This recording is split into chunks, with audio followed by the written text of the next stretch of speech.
이번 국정감사에서 의료 현장 공백에 투입된 공보위와 군의관 수당으로 지난 6개월간 예비비 200억 이상이 지출된 내역 보고 받으신 바 있으시죠? 예. 의료 인력을 안정적으로 확보하지 못하면 천문학적인 예산 그리고 불필요한 낭비가 발생한다는 점을 우리는 뼈아프게 배우고 있는 것 같습니다.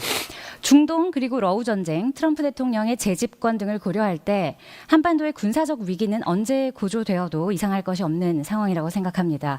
그런데 전쟁력만큼이나 중요한 것은 군 의료의 역량이라고 생각합니다. 탁월한 군 의료 그리고 나아가 양질의 보훈 의료 야말로 군인을 더욱 용감하게 만들고 국민을 더욱 안전하게 복무 후의 삶도 윤택하게 그리고 무엇보다 군 병력을 가장 위협적으로 완성시킬 수 있는 지원책이기 때문입니다.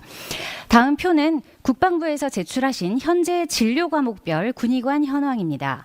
외상 치료가 중요한 군 의료의 특성을 생각할 때 흉부외과의 경우 17명으로 타과에 비해서 다소 부족한 부분이 있는데요. 이는 국방부의 문제라기보다 흉부외과의 전문의 인력 수급이 원활하지 않아서인 것으로 생각됩니다. 장관님은 어떻게 보고 계십니까? 예, 동의합니다. 적정 수 그리고 적정 분포의 의사 양성은 국방과도 밀접한 관계를 가지고 있다고 볼 수 있을 것 같습니다. 존경하는 서영석 의원님께서 오늘 오후에 질의하신 바가 있습니다. 국방부 장관님께서 의무사관으로 지정된 군의관들이 아직 충분하기 때문에 당분간은 지장이 없다. 장기적으로 대책을 준비하고 있다고 답변하신 것을 들었습니다.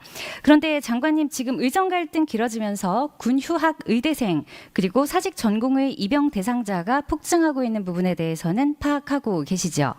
네, 알고 있습니다. 네, 올해 군의관이 아닌 일반 현역병으로 입대한 의대생이 총 몇 명입니까? 한 1000여 명 되는 걸로 알고 있습니다. 네, 그렇습니다. 1052명이고요. 지난해 대비는 4배. 5년 전과 비교하면 무려 10배가량이 증가했습니다. 의대생들의 현역병 선호는 이번 의정 갈등 때문만은 아니고 이미 이번 사태 이전부터 증가하던 흐름이기 때문입니다. 이것도 알고 계시죠? 네.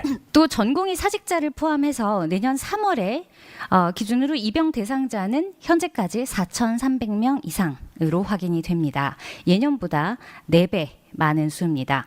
즉 향후 4년간은 공보위나 군의관 입영 대상이 너무 많아서 문제고 앞서 말씀드렸듯이 의대생 중에 많은 수가 일반병 입대를 원하고 있기 때문에 4년 이후에는 군 의료 인력 부족이 즉시 문제가 될 겁니다.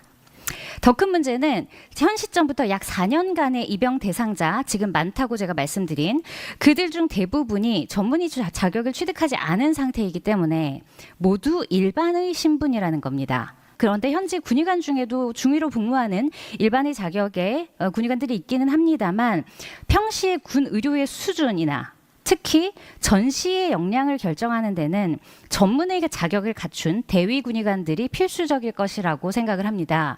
그런데 바로 이 부분에서 올해를 기점으로 수급 균형에 즉시 큰 변화가 생길 것으로 저는 예상이 됩니다. 전문의 배출이 중단될 가능성이 높을 것이기 때문인데요. 내년 초에 있을 전문의 시험 응시 대상자 보겠습니다. 남녀를 포함하여 576명 지원했습니다. 그중 여학생이 절반 정도 되고요. 특히 주요과는 내과가 91명, 정형외과 61명, 응급의학과 33명 정도입니다. 이 외에는 모두 일반의 자격으로 군의관 복무를 하게 되는 겁니다. 이 점에 대해서 보건복지부에서는 아직도 전공의 복귀 희망 외에는 특별한 대책이 없으신 상태입니다. 하지만 국민의 생명과 재산을 책임지는 국방 분야에서는 적어도 그러시면 안 되겠죠. 저도 그러지 않기를 바랍니다만 전문의 군의관 공급에 부족이 발생할 경우에는 민간에 있는 의료진들에게 합당한 조건을 제시하고 채용의 과정을 거쳐서라도 군 의료의 안정성만큼은 반드시 확보를 해야 할 것 같습니다.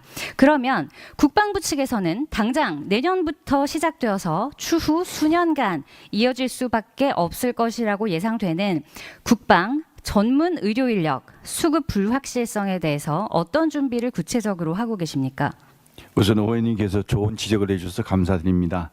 방금 이제 그 전문의 부족 문제와 관련해서는 깊이 공감하고 있고요. 그런 전문의 부족에 대해서는 정말 꼭 필요한 보직에 대해서 선별을 해서 부족분을 좀 이렇게 최대한 잘 활용할 수 있도록 하는 것이 첫 번째고요. 두 번째는 방금 의원님 지적해 주신 대로 민간 의사를 확보하는 문제, 그리고 또 위탁 교육을 확대해서 직업 군인을 좀 많이 양성시키는 그런 어떤 문제.